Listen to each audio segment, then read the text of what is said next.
반갑습니다. 오늘 제가 얘기할 거는요, 약은 어떻게 암을 치료할까? 여기에 대해서 이야기를 좀 해보겠습니다. 우리가 흔히 암을 치료한다고 했을 때 수술을 한다거나 방사선 치료를 한다거나 항암제를 먹는다거나 이렇게 크게 세 가지로 표준 치료를 하게 되는데요. 수술은 눈에 보이는 종양 덩어리를 보이는 대로 다 떼어내거나 끌어내거나 해서 암을 제거를 하는 방식일 테고요. 방사선은 굉장히 고용량의 에너지를 종양이 있는 부위에 조사를 해서 종양을 파괴를 하는 방식으로 이루어지기 때문에 이해가 잘 됩니다. 근데 약은 어떻게 암을 없애는지 잘 알고 계시나요? 교수님이 알아서 좋은 약 이렇게 딱 맞게 처방해 주셨겠지 하고 그냥 드시는 분도 있으시겠죠. 근데 우리가 이 항암제라는 거는 먹으면 막 힘이 펄펄 나고 기운이 나는 그런 보약의 개념이 아니기 때문에 우리가 힘들고 체중이 빠지고 토하고 설사하고 머리도 빠지고 이런 부작용을 감수를 하면서 먹는 거잖아요. 그러니까 이게 어떤 역할을 하는지 알면은 도움이 됩니다. 자, 오늘은 그래서 세포독성 항암제가 어떤 작용 기전을 가지고 있는지, 또 암세포를 치료하는데 신호전달 경로라는 게 중요하다고 하는데 이게 도대체 뭔지, 표적 항암제를 전부 다 이야기할 수는 없지만 대표적으로 많이 쓰이는 표적 항암제는 어떤 원리를 가지고 있는지, 또 3차 항암제라고 하죠. 면역 관문 억제제는 도대체 어떤 원리를 가지고 있는지, 그 다음에 항암제는 왜 도대체 내성이 생기며 그럼 우리는 그 내성을 어떻게 극복을 해야 되는지 이야기를 해보겠습니다. 항암제는요, 암이 가진 특징에서 좀 착안을 해서 만들어졌습니다. 암이 가진 특이한 특징이 뭐라고 생각하세요? 뭘까요? 요거 영상을 하나 볼게요. 자, 이게 정상세포하고 암세포하고 어떤 차이가 있는지를 보여주는 겁니다. 지금 요거는 정상세포예요. 자, 요쪽에 있는 게 정상세포가 분열하는 거를 도식화해서 나타내는 건데요.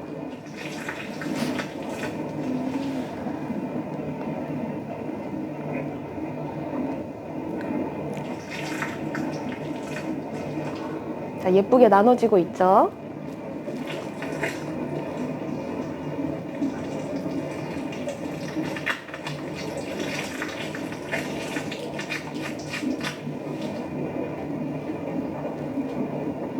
자, 이제는 암세포입니다. 암세포가 분열하는 거를 한번 보겠습니다. 왼쪽 아래에 보이는 걸 한번 보세요. 약간 미친 듯이 나눠지고 있죠.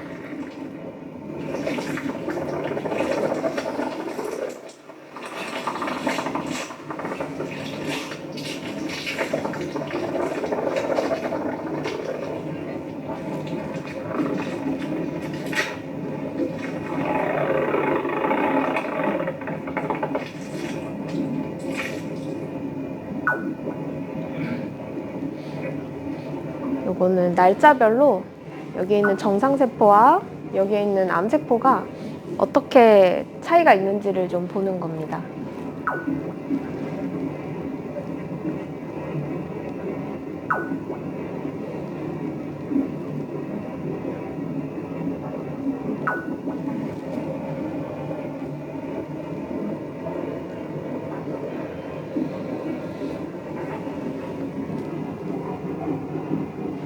자, 5일 정도가 지나니까 정상세포는 1개에서 한 30개 정도로 세포가 분열이 됐는데 암세포는 1개에서 1,500개 정도로 분열을 했습니다. 거진 한 50배 정도 그런 차이가 난 거죠. 그래서 암세포가 가진 가장 큰 특징은 바로 이 빠르게 늘어난다라는 점입니다. 그래서 세포독성 항암제는 단순히 얘네들이 빠르게 늘어나니까 그러면은 분열을 못하게 하면은 암세포가 자연히 죽지 않을까? 이런 그 아이디어에서 착안을 해서 만들어졌습니다. 자, 그래서 세포의 분열을 막기 위해서 만들어졌으니까 일단 세포가 어떤 과정을 거쳐서 분열을 하는지를 좀 아셔야 될 것 같아요. 일단 우리 세포는요, 세포 안에 동그란 핵이 있습니다.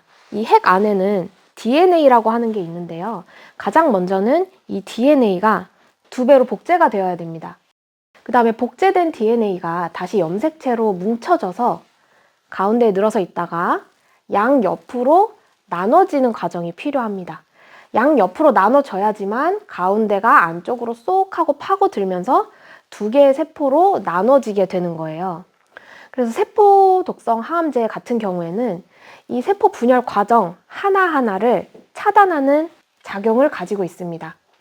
가장 대표적으로는 DNA가 복제되는 것을 어떻게든 막는 방법을 취하는 항암제들이 있어요. 알킬화제, DNA 훼손효소 저해제, 대사기량제 같은 경우가 이 DNA 복제 자체를 막아주는 작용을 하고요. DNA 복제는 못 막겠지만 염색체가 가운데에서 양옆으로 나눠져야지만 분열이 완성이 되는데 이 나눠지는 과정을 일어나지 못하게 막는 작용을 하는 것이 미세소간 저해제라고 하는 항암제입니다. 하나하나 좀 자세히 얘기를 해볼게요. 자, 카보플라틴, 옥살리플라틴, 시스플라틴, 사이클로포스파마이드 좀 가장 대표적인 항암제들이고 지금도 굉장히 많이 쓰이고 있는 항암제입니다. 얘네들이 알킬화제에 속하는데요. 알킬화제는 뭐냐? DNA가 복제가 되는 거를 막는다고 제가 얘기를 했죠. DNA가 복제가 되려면요. DNA를 한번 구조를 좀 알아야 됩니다. 자, 요게 꼬불꼬불하게 꼬여져 있는 꽈배기 같은 게 DNA예요. DNA를 보시면은 2가닥이 한 가닥처럼 붙어서 약간 비틀리게 꼬여져 있는 걸 볼 수가 있습니다. DNA가 이 상태로 그대로 복제가 되는 거는 아니고요. 복제가 되기 위해서는 이 붙어진 2가닥이 각각 한 가닥씩 나눠지는 게 우선되어야 돼요. 한 가닥씩 나눠지고 나서야 그 한 가닥이 각각 복제가 되는 거거든요. 그래서 이 DNA 2가닥이 나눠지지 못한다면 DNA는 절대로 복제가 될 수가 없습니다. 알킬화제는 바로 이거를 일어나지 못하게 막는 거예요. DNA가 분열이 되기 위해서는 붙어있는 2가닥이 나눠져서 한 가닥씩 분리가 되어야 되는데 이 DNA 2가닥 사이에 끼어들어서 단단한 결합을 형성을 해버립니다. 그러면 DNA가 2가닥으로 나눠지지 못하겠죠. 그래서 결국 복제가 일어나지 못하고 세포는 자연스럽게 사멸을 하게 되는 겁니다. 자, 그게 바로 좀 대표적인 알킬화제에 대한 작용 원리였고요. 그 다음에는 복제가 일어나려면 우리가 아무것도 없는 무에서 유가 창조될 수는 없잖아요. 복제가 일어나기 위해서는 DNA의 재료가 좀 만들어져야 되는데요. 항대사제는 이 DNA 재료를 제대로 못 만들게 방해를 합니다. 들으신 분들도 있을 것 같아요. 아데닌, 구아닌, 시토신, 티민 이런 말을 들어보셨나요? 이게 바로 핵염기라고 하는 건데요. 이 핵염기가 DNA의 재료입니다. 이 항대사제 항암제들은요. 이 핵염기인 아데닌, 구아닌, 시토신, 티민들이 DNA 복제에 이용되지 못하도록 굉장히 비슷하게 생겼어요. 그래서 그 자리에 대신 들어가는 거예요. 그럼 당연히 비슷하게 생겼지만 얘네들이 아데닌, 구아닌, 시토신, 티민이 아니기 때문에 복제가 제대로 일어나지는 못하겠죠. 비슷하게 생긴 애들이 대신 그 자리에 차지만 하고 있는 겁니다. 그래서 결국 세포가 복제가 되지 못하고 자연스럽게 사멸을 하게 됩니다. 유방암이나 대장암 이런 데 지금도 굉장히 광범위하게 많은 암종에 쓰이고 있는데요.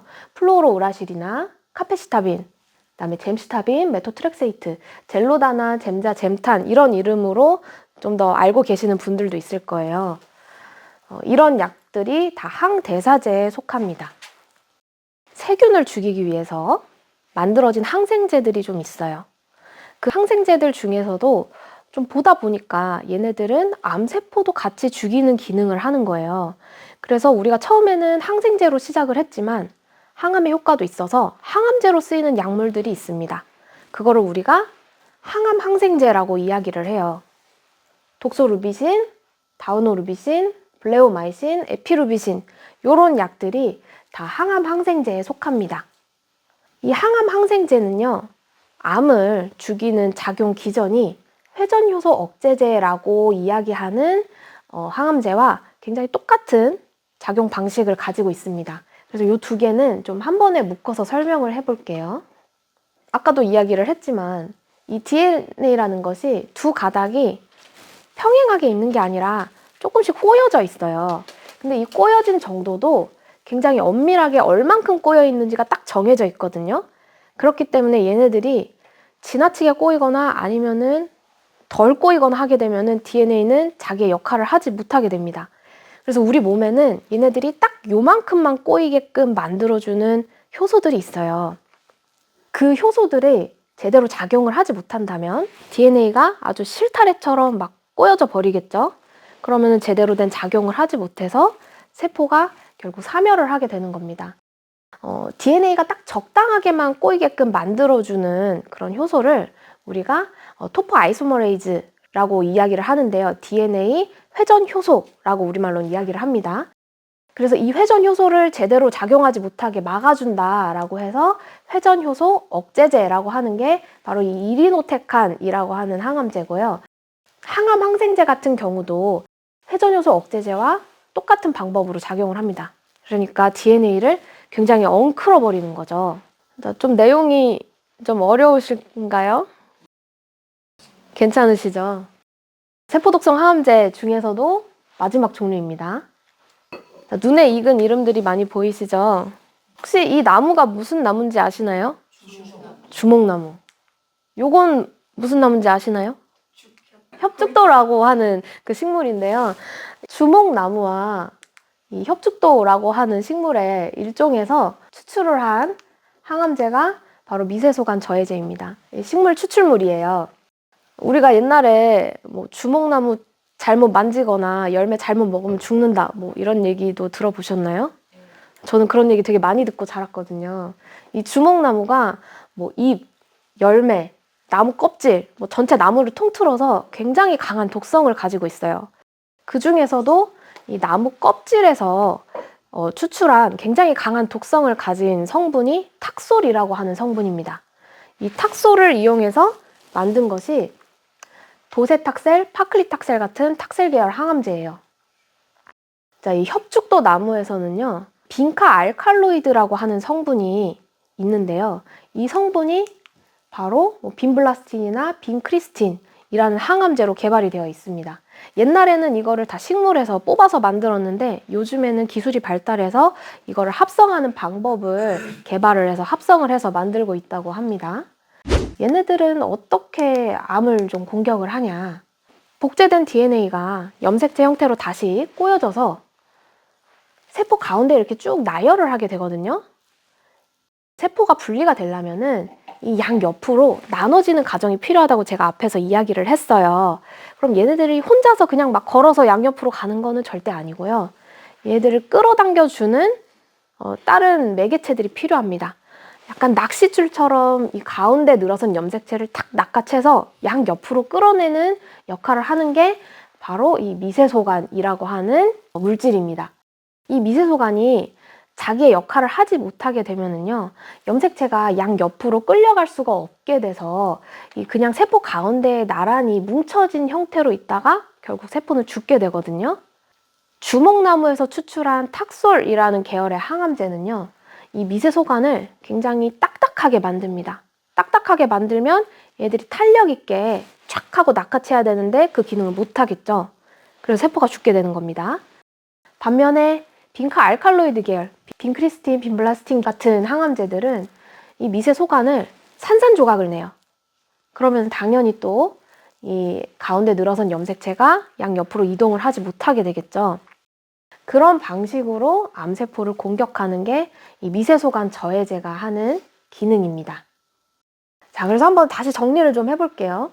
세포독성 항암제는 세포가 분열하는 거를 일단 무조건 막자라는 아이디어에서 출발을 했습니다.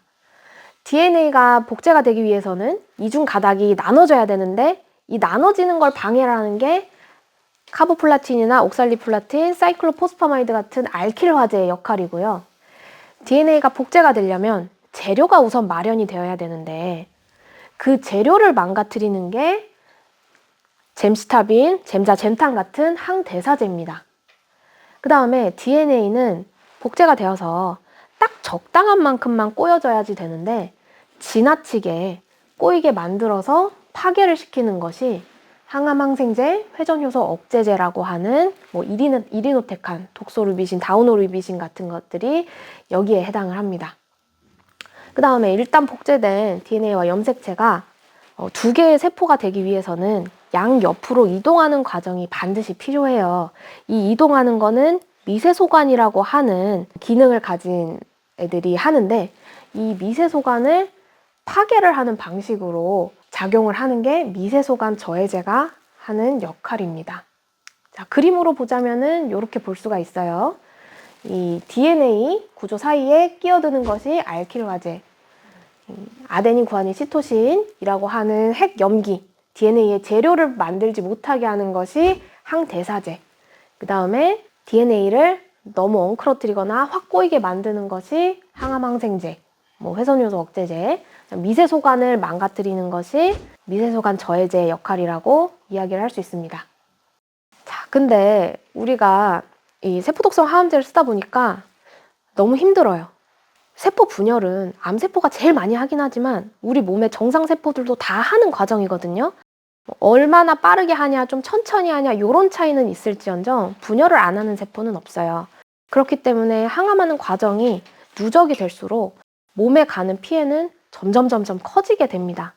작게는 그냥 뭐 단순히 머리가 빠지는 탈모에서부터 시작을 해서 나중에는 체중 감소, 뭐 구토, 설사, 구내염, 뭐 여러 가지 일들이 세포독성 항암제 때문에 몸에서 일어나요. 그렇기 때문에 어떻게 하면 몸에 최대한 영향은 안 가면서 암세포를 특정해서 죽일 수 있을까?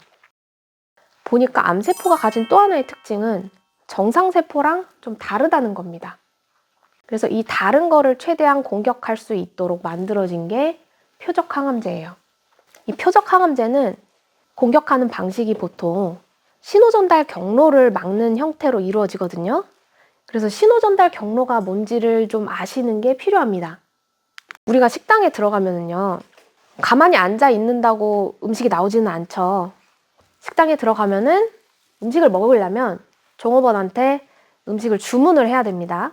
그러면 이 종업원이 주문서를 들고 주방 안쪽으로 가서 요리사한테 전달을 하겠죠. 그럼 요리사가 주문서를 보고 요리를 하게 되면은 그때서야 음식이 만들어져서 나갈 거예요.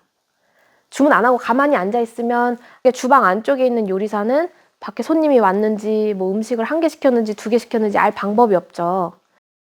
그래서 이런 방식의 일들이 우리 세포 안에서도 똑같이 일어납니다. 그거를 우리가 신호 전달 경로라고 이야기를 하는 거예요. 그 중에서도 세포가 성장을 하거나 분열을 하거나 증식을 하거나 이런 신호를 딱 받아들이는 수용체들이 있습니다. 그래서 그 수용체들은 외부에서 성장을 하라는 신호를 받아서 이 세포의 안쪽에 있는 핵까지 그 성장하라는 신호를 전달을 하게 되는데요. 암세포는 대부분 이 신호 전달 경로에 문제가 있는 경우가 많아요. 어떤 식으로 문제가 생기냐면은 한 사람한테 주문을 한 번만 받아야 되는데 종업원 10명이 달려가서 주문을 받아버리는 거예요. 그럼 사람은 한 명인데 주방 안쪽에 주문서는 10장이 전달이 돼버리겠죠. 아니면은 주문을 받는데 주문서 밑에 먹지가 깔려 있는 거예요. 그래서 주문을 한 번만 받는데 2장씩 계속 복제가 되는 거죠. 그런 일들이 일어나 있습니다. 자, 그래서 이렇게 비정상적인 증식 신호를 차단을 하는 것이 바로 이 성장 신호를 억제하는 EGFR 억제제나 허투 억제제가 하는 역할이에요. 조금 더 자세히 이야기를 해보자면요. 세포 표면에 세포가 성장하고 증식하라는 신호를 접수를 하는 수용체가 보통은 뭐 1개에서 2개 정도가 있다고 하면은요. 이 변이가 일어난 암세포는 이 수용체의 개수가 10개, 20개, 100개 이렇게 수두룩빽빽하게 늘어난 경우가 있습니다. 그렇게 되면은 신호는 늘 들어오던 대로 일정하게 들어오는데 갑자기 2차선 도로가 16차선 도로가 된 것 마냥 안쪽에는 어마어마하게 빠른 속도로 신호가 전달돼서 들어오는 거예요. 이 변이가 일어난 상태에서는 신호가 엄청나게 빨리 전달이 되기 때문에 이 수용체들을 다 역할을 하지 못하도록 수용체를 막아버리는 방식으로 항암제가 작용을 합니다. 그래서 이 항암제는 반드시 이 수용체의 변이가 일어났을 때만 의미가 있는 거예요. 내가 조직 검사를 했는데 나한테 이런 변이가 있다 하면은 이 성장 인자를 차단을 하는 역할을 하는 이레사, 타세바, 타그리스와 같은 EGFR 억제제나 아니면 허세틴, 퍼제타, 라파티닌 같은 허투 억제제가 나한테 굉장히 효과적으로 작용할 가능성이 있는 거죠. 넘어가 보겠습니다. 아무리 성장을 하라는 신호가 막 쏟아져 들어온다고 하더라도 성장을 할 재료가 없으면 그렇게 암세포가 분열을 할 수가 없거든요. 이 재료는 혈액을 통해서 공급을 받아야 됩니다. 그렇기 때문에 암세포는 자체적으로 주변에 혈관을 굉장히 발달시키려는 노력을 해요. 이것도 물론 신호 전달 경로라는 것을 통해서 일어나는데 암세포는 자체적으로 혈관 내피 성장 인자라는 거를 내뿜어서 주변의 혈관을 발달시키게 됩니다. 이거를 우리가 VGF, 혈관 내피 성장 인자라고 하는데요. 이 성장 인자들을 제대로 작용하지 못하게 억제를 하는 것이 아바스틴이나 넥사바 같은 표적 항암제입니다. 당연히 성장 신호가 빨리 들어와도 이 표적 항암제가 효과적으로 작용을 해서 혈관이 발달하지 못한다면 암세포는 일정 크기 이상 발달을 할 수가 없기 때문에 자연스럽게 성장이 억제가 되겠죠. 또 넘어가 보겠습니다. 키스칼리나 임넨스 같은 경우는 호르몬 양성, 유방암 중에서도 진행성이나 전이성으로 진행되고 있는 그런 환자들한테 쓰이는 항암제입니다. 이거는 CDK 억제제라고 하는데요. 우리가 학교를 다닐 때 초등학교를 졸업하고 중학교에 가고 또 중학교를 졸업하면은 고등학교에 가고 정해진 순서를 따라서 가죠. 세포의 분열도 똑같습니다. 반드시 정해진 주기를 거쳐서 진행을 하게 되어 있는데요. 초등학교를 졸업하고 중학교에 갈 때 졸업장을 확인을 하잖아요.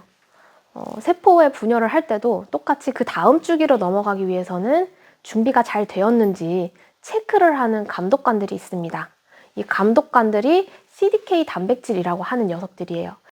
이 단백질이 활성화가 되어 있으면은 다음 단계로 넘어갈 수 있다라는 허가가 떨어진 상태라고 보면 됩니다. 근데 암세포는 빨리 분열을 해야 되기 때문에 준비가 안 된 상태에서도 분열을 해야 되거든요. 이 단백질들을 무조건 활성화를 시켜 놓습니다. 그러니까 정상적인 경우에서는 DNA가 돌연변이가 있다거나 아니면 세포가 너무 작아서 지금 분열을 하면 안 되는 단계다 하면은 자연스럽게 분열하는 주기가 멈추게 되거든요.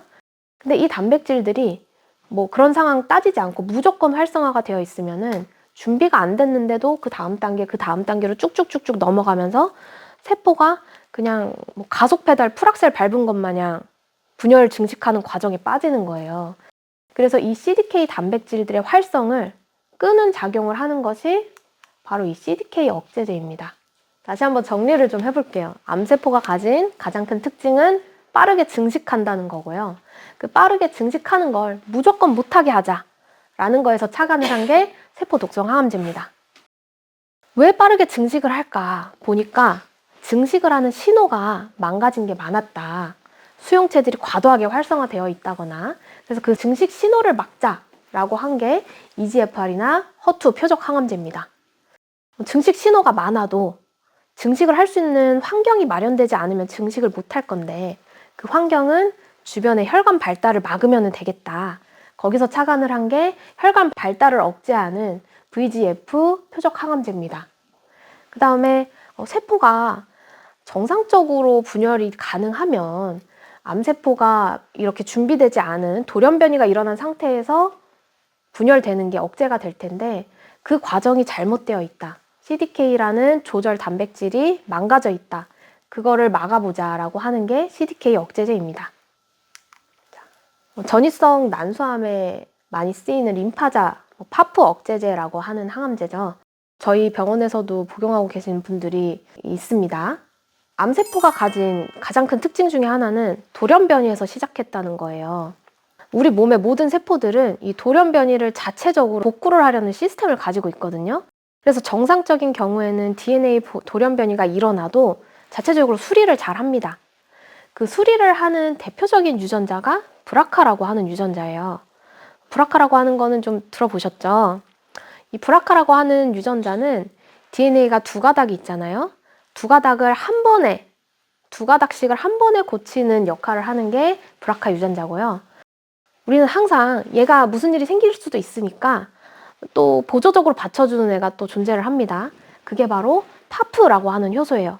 이 파프라고 하는 효소는 DNA에 돌연변이가 일어났을 때 한 가닥씩 수리를 하는 역할을 합니다. 그러니까 우리 몸은 DNA를 고치는 DNA 돌연변이가 일어났을 때 고칠 수 있는 수리 시스템이 2개가 있는 거예요. 그럼 한 개가 망가져도 하나가 살아있으면은 어떻게 굴러는 가겠죠? 근데 한 개가 망가진 상태에서 나머지 억지로 그래도 버티고 있는 애마저 공격을 해버리면은 세포는 완전히 무너지게 되는 거예요. 이게 암세포가 아무리 돌연변이에서 출발한 암세포라고 하더라도요, 세포가 제대로 어느 정도 기능을 하기 위해서는 너무 돌연변이가 많으면 안 되거든요. 암세포도 약간 나름 줄타기를 하고 있는 거예요. 이 정도까지는 괜찮지만 이 이상은 나도 죽는다. 그래서 암세포도 브라카가 망가진 상태에서도 이 파프라는 효소는 굉장히 열심히 유지를 하고 있거든요. 이 파프를 제대로 작동하지 못하게 만들어 버리는 게 이 파프 억제제의 역할입니다. 그래서 일반적으로는 이 브라카라는 유전자가 굉장히 효율적으로 돌연변이가 일어났을 때 2가닥씩 착착착착 고치는데, 여기에 문제가 생겼을 때는 파프라는 효소가 그래도 어떻게든 한 가닥씩이라도 해서 고치거든요. 근데 이 파프 억제제를 쓰게 되면은 이 과정까지 무너지기 때문에 암세포가 세포로서의 기능을 유지를 할 수가 없게 됩니다. 자, 그래서 여기까지 그 표적 항암제에 대해서 좀 정리를 해봤어요. 자, 그 다음에 암세포의 특징은 사멸되지가 않는다. 원래는 좀 우리 몸에서 좀 이상한 애들은 다 잡아 죽이는 경찰이 존재를 합니다. 근데 암세포는 그 경찰을 굉장히 잘 피해 다니는 능력을 개발을 해요. 여기에서 착안해서 만들어진 게 바로 면역관문 억제제라고 하는 3세대 면역 항암제입니다. 우리의 T세포들은요, 돌아다니다가 좀 이상한 애들이 있으면은 잡아서 공격을 하게 되는데, 정상세포를 공격을 하면 안 되기 때문에 항상 신분증 확인을 합니다. 너 뭐 하는 사람이야? 했을 때 신분증 있으면 아, 우리나라 사람이구나 하고 넘어가고, 신분증이 없으면은 이거 이상한 놈이네 하고 잡아가는 거예요. 그래서 처음에는 암세포들이 정상적으로 잘 조절이 되다가 어느 순간부터는 암세포가 위조 신분증을 한 개씩 만들어 버립니다. 이 위조 신분증이 바로 PD-L1이나 PD-1 같은 이런 성분들이에요. 그래서 암세포가 이런 성분들을 싹 내밀어 버리면은 T세포가 암세포를 인지를 하지 못하고 정상세포라고 착각을 하고 공격을 하지 않게 돼버립니다. 그래서 면역항암제는요, 이 암세포가 만든 위조 신분증을 아예 작용을 못하게 막아버리는 방식으로 진행이 됩니다. 자, 여기까지 면역항암제는 좀 간단하게 이야기를 해봤고요. 자, 항암제를 쓰면 우리가 거의 대부분의 경우 내성이 생긴다고 하죠. 내성이 왜 생길까요? 여러 가지 이야기를 하는 게 있습니다. 아직 완벽하게 밝혀지지는 않았어요. 종양세포가 차츰 세대를 거치면서 처음에는 한 종류만 있었다가 어느 순간 여러 종류의 세포의 특성을 가지기 때문에 이 항암제에 반응을 안 하는 돌연변이 같은 게 또 생겨버린다. 그 다음에는 표적 항암제 같은 경우는 딱 요 특징을 가진 요 단백질만 공격을 하는데, 그 단백질을 더 이상 암세포가 발달시키지 않고 다른 방식을 이용을 하게 된다. 그래서 약물의 표적이 변경된다던가 여러 가지 이유들이 있습니다. 가장 대표적인 걸로는 암세포가 더 이상 항암제를 세포 안쪽으로 들어오지 못하게 배리어를 굉장히 잘 치게 되고요.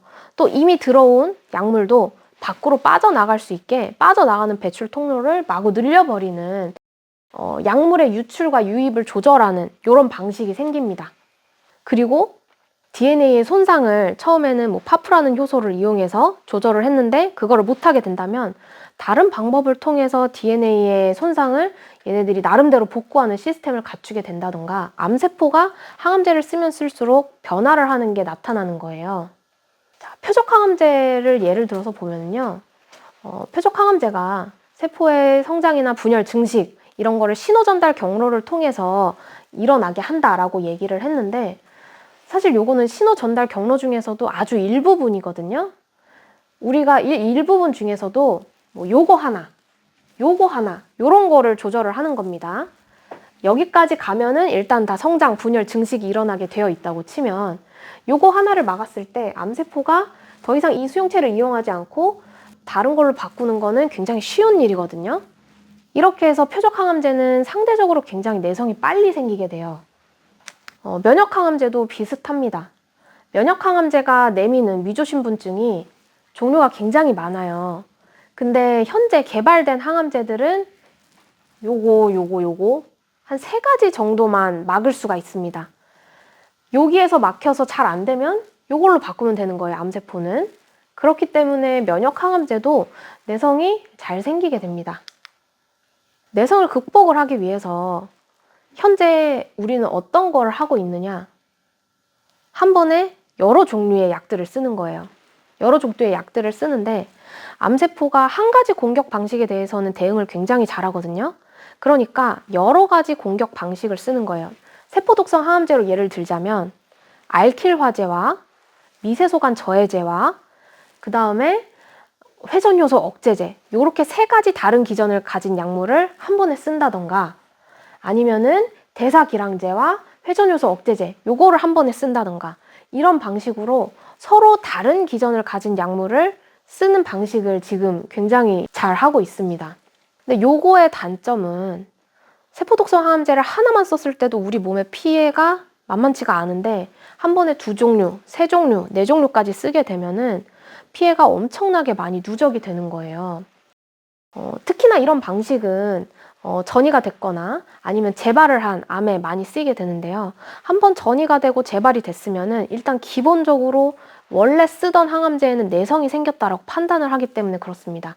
그래서 더 이상 한 가지 종류의 항암제에는 잘 반응을 하지 않을 거라고 보기 때문에 한 번에 이렇게 여러 가지 다른 작용 기전을 가진 약물을 쓰는 거예요. 유방암이 전이가 됐거나 재발이 됐거나 하면은 뭐 ACO법, TACO법이라는 거를 쓰게 되는데 요것도 독소루비신이라고 하는 회전효소 억제제를 하나 쓰고요. 그 다음에 사이클로포스파마이드라고 하는 알킬화제를 씁니다. 그다음에 마지막에는 도체탁셀이라고 하는 미세소간 저해제 이렇게 쓰는 거예요. 내가 전이성 췌장암이다. 그러면은 폴피리녹스라는 치료법을 사용을 하게 되는데요. 옥살리플라틴이라고 하는 알킬화제를 하나 쓰고요. 이리노테칸이라고 하는 회전효소 저해제를 쓰고 그 다음에 5FU라고 하는 대사기량제를 같이 쓰게 됩니다. 이 이외에도 뭐 FEC요법, 그 다음에 THCP요법 같은 것들이 현재 지금 가장 많이 쓰여지고 있는 병행요법들이에요. 뭐 단순히 세포 독성 항암제만 이렇게 병행을 하는 거는 아니고요. 표적 항암제도 같이 세포독성 항암제랑 결합을 해서 쓴다든가 아니면은 면역 항암제도 세포독성 항암제, 표적 항암제, 면역 항암제 이렇게 다 섞어서 쓴다든가 이렇게 해서 최대한 여러 가지 작용 기전을 가진 약물들을 같이 쓰는 방식을 지금 거의 유일하게 이 내성에 대처하는 방식으로 쓰고 있습니다. 그런데 이건 굉장히 최근에 나온 논문입니다. 2020년도에 발표가 된 건데요. 네이처 리뷰 캔서라고 하는 저널에 발표가 됐어요. 굉장히 권위가 있는 논문인데 우리가 앞으로 어떤 쪽으로 연구를 해야 되는가 어떤 방향성을 제시해주는 저널이라고 보면 될 것 같습니다. 여기에서 발표가 된 논문의 제목이 암에서 약물 내성을 가지는데 비유전적인 방식이 있다. 우리가 처음에는 이 앞에서 뭐 표적 항암제가 바뀌고 뭐 이런 뭐 배리어가 만들어지고 원래 암세포와 달라지게 되는 이런 이유들이 처음에는 다 돌연변이 때문이라고 생각을 했어요. 암세포가 돌연변이가 일어나서 이 약물에 그래도 살아남을 수 있는 애들이 남아서 걔네들이 번성을 해서 내성이 생긴 거다. 이렇게 돌연변이가 일어나서 내성이 생긴 거라고 처음에는 생각을 했거든요. 근데 보다 보니까 이 내성이 생기는 시점이 너무 빠릅니다. 아니면은 유전자를 검사를 해봤는데 기존의 암 유전자랑 달라진 게 없어요. 그러니까 돌연변이가 일어난 게 없는데도 내성이 생긴다거나 이 항암제는 쓴 적이 없는데 이미 이 항암제에 내성을 가지고 있는 경우들이 보였다는 겁니다. 그래서 우리가 처음에는 돌연변이 때문에 이 내성이 오로지 생긴 줄 알았는데 알고 보니까 돌연변이도 영향이 분명히 있지만 돌연변이가 아닌 비유전적인 이유가 내성을 불러온다라는 거예요. 이게 어떤 거냐면은 바로 이 후성 유전학적인 변화입니다. 후성 유전학적인 변화 때문에 약물의 내성이 생겼다가 없어지기도 하고 내가 한 번도 써보지 않은 약물에 이미 내성이 만들어져 있기도 하고, 그 다음에 유전자는 똑같은데 내 옆에 애랑 나랑 뭐 똑같은데 얘는 내성이 있는데 나는 내성이 없고, 이런 상황이 나타나기도 하는 거예요. 그래서 오늘 제가 이야기를 한 거를 좀 간단하게 정리해 보겠습니다. 세포독성 항암제는 세포의 분열을 막는다. 그 다음에 증식 신호나 혈관 생성 신호를 억제하는 방식의 항암제가 있다. 그 다음에 분열 주기가 무분별하게 마구 넘어가는 것을 막는 것이 CDK 억제제라는 표적 항암제다. 그 다음에 DNA가 복구되는 과정 자체를 망가뜨리는 게 파포 억제제다. T세포의 공격을 피하지 못하게 막는 것이 가장 최근에 나온 면역 관문 억제제의 기능이다. 우리가 항암제를 쓰면 암도 같이 변하기 때문에 어쩔 수 없이 내성이 생기게 된다. 이 내성은 유전적인 돌연변이 뿐만 아니라 후선 유전자적인 변화에 영향을 받기 때문에 나의 치료, 내가 무슨 치료를 받는가, 내가 먹는 음식, 내가 어떤 음식을 먹는가, 내가 어떤 운동을 하고 어떻게 지내는가, 나의 마음가짐은 어떠한가, 이런 모든 것들이 우리가 치료에 대한 내성을 생기게 할 수도 있고 또 없어지게 할 수도 있다는 겁니다.